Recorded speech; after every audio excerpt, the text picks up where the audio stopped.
Hi everyone, this is Tim. I'm back in the undergrad lab.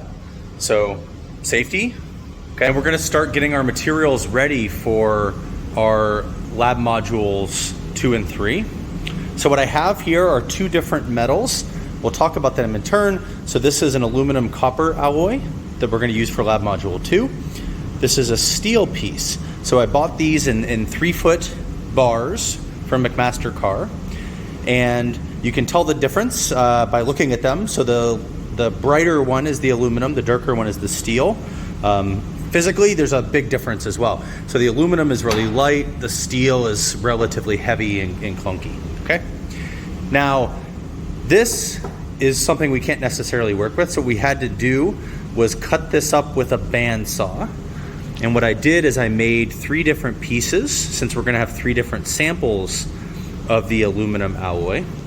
And now what I need to do is polish these so that they're ready for our experiment.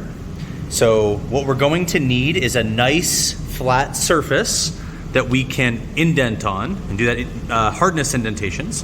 So we're going to have these samples like this. What I'm gonna do is I'm going to polish each of these with a few goals in mind. The main things I want the top and the bottom surface to be relatively parallel.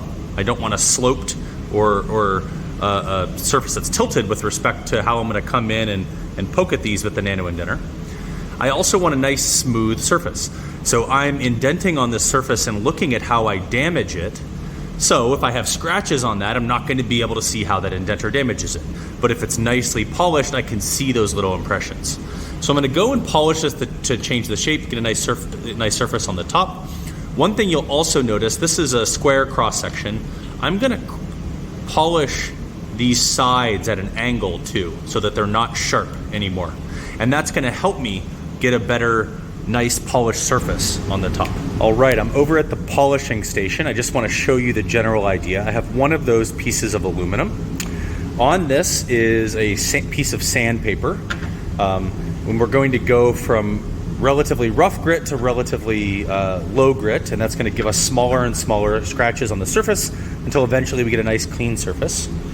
The way this polisher works is pretty simple. It basically has on and the red is off, and then this controls right here how fast the wheel spins. And then I'm gonna turn this on and have some water coming out to lubricate that polishing process and also make sure my sample stays nice and cool.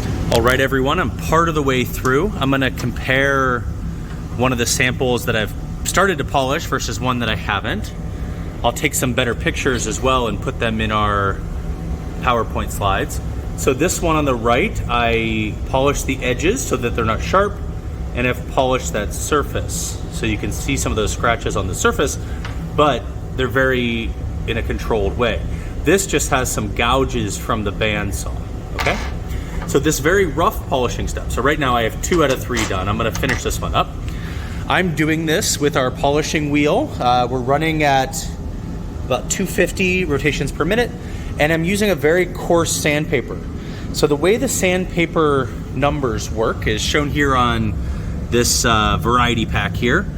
So you have these numbers, for example, 220, 1000, 4000.